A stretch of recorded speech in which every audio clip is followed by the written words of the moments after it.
গল্পটা শেয়ার করা হয় তখন আসলে গল্পটাকে না বলার মতন কোনো কারণ আমার কাছে ছিল না। সেই জায়গার থেকে আসলে অনেক বছর পর ডিসিশন নিলাম যে হ্যাঁ, এবার আসলে কাজটা করা যায়। আর আপনারা প্রায়ই প্রশ্ন করতেন যে বড় পর্দায় কবে আসবো, মানে কবে দেখা যাবে, আদৌ কোনো ইচ্ছা আছে কি না। ইচ্ছাটা আসলে সবারই থাকে, সেটা বড় পর্দা হোক, ছোট পর্দা হোক, ওটিটি মাধ্যম হোক। আমার কাছে মনে হয় মাধ্যমটা বিষয় না, বিষয়টা হচ্ছে আসলে কাজটা করার প্রতি আগ্রহ। যেটা দিলার আন্টিও বললেন যে শেকড়ের প্রতি টান, আসলে বললাম না যে গল্পটার প্রতি টানটাই আমাদের সবাইকে বাধ্য করেছে গল্পটাতে কাজ করতে।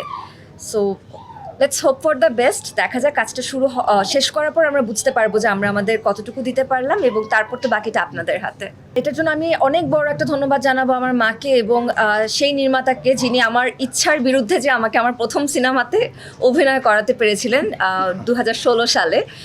তখন আসলে কাজ করার ভয়টা ভেঙে গিয়েছিল, কিন্তু যেটা হয় না যে ছোট ছিলাম, তখন মনে হয়েছে কাজটা দেখার পর যে আমি এখনও আসলে বড় পর্দায় কাজ করার মতো উপযুক্ত না, কারণ তখন খুব লিমিটেড নির্মাতাদের সাথে কাজ করা হয়েছে। বিগত কয়েক বছরে অনেক গুণী নির্মাতার সাথে কাজ করা হয়েছে, অনেক ধরনের, অনেক থাকে না যে অনেকভাবে ভাবছেন, বিভিন্ন মানুষদের সাথে কাজ করা হয়েছে, সেখান থেকে কিছু না কিছু শেখা হয়েছে। সেই শেখার জায়গাগুলোকে চেষ্টা করব এখানে আসলে অ্যাপ্লাই করা। সেখান থেকে সাহস পেয়েছি যে হ্যাঁ, কাজ করা যেতে পারে। এখানে যারা আমরা বসে আছি, ক্যামেরার সামনে কাজ করি, তারা প্রত্যেকেই চেষ্টা করি, সেটা টিভি কমার্শিয়াল হোক, সেটা নাটক হোক, ওটিটি হোক, কিংবা সিনেমা হোক, নিজেদেরকে আলাদাভাবে নতুনভাবে উপস্থাপন করার। এখানেও সে চেষ্টার কোনো অব্যাহতি রাখা হয়নি। যখন আপনাদের সাথে পোস্টার শেয়ার করা হবে তখন আপনারা দেখতে পারবেন যে কিছু না কিছু চেঞ্জেস এসেছে আমাদের লুকসের মধ্যে। যখন পুরো ফিল্মটা আপনারা দেখবেন বা ট্রেলার টিজার দেখবেন আপনারা, তখন আসলে আমরা শোনার অপেক্ষায় থাকবো যে কতটুকু নতুনভাবে আপনাদের কাছে আমরা নিজেদেরকে তুলে ধরতে পেরেছি।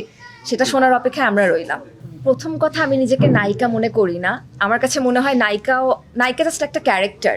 অনেক স্ক্রিপ্ট আসে, আমার থেকেও বড় বড় গুণী অভিনেত্রীদের কাছে অনেক স্ক্রিপ্ট গিয়েছে যেটা তারা ফিরিয়ে দিতে বাধ্য হয়েছেন কোনো না কোনো কারণে। আমার সাথে যদি ব্যাপারটা তেমন হয়, আমিও ফিরিয়ে দিব। তখন আমাকে তো দর্শকরা অবভিয়াসলি কম পাবেন, যেমনটা হয়েছে নাইম ভাইয়ের ক্ষেত্রে। সে অনেক আগে জাগো সিনেমাটি উনি করেছেন, তার মাঝখানে ওনার কাছে অনেক সিনেমার অফার এসেছেন।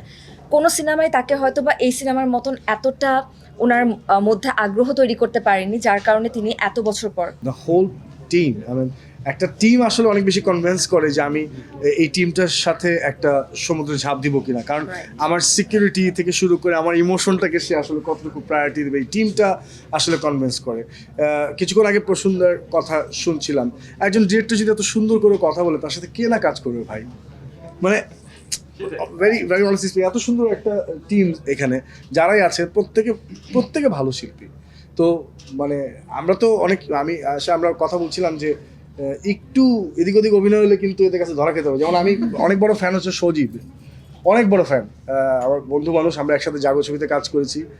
ওয়ান্ডারফুল প্রজেক্ট সে করেছে এখন পর্যন্ত, খুব ভালো কাজ করেছে। নাফিসের কাজ দেখছি আমরা প্রতিনিয়ত, একের পর এক ধামাকা দিয়ে যাচ্ছে। তো ওরা প্রত্যেকে কাজ করছে, যে প্রত্যেকে কিন্তু নিজের স্থান থেকে অনেক পাকা অভিনয় শিল্পী তারা।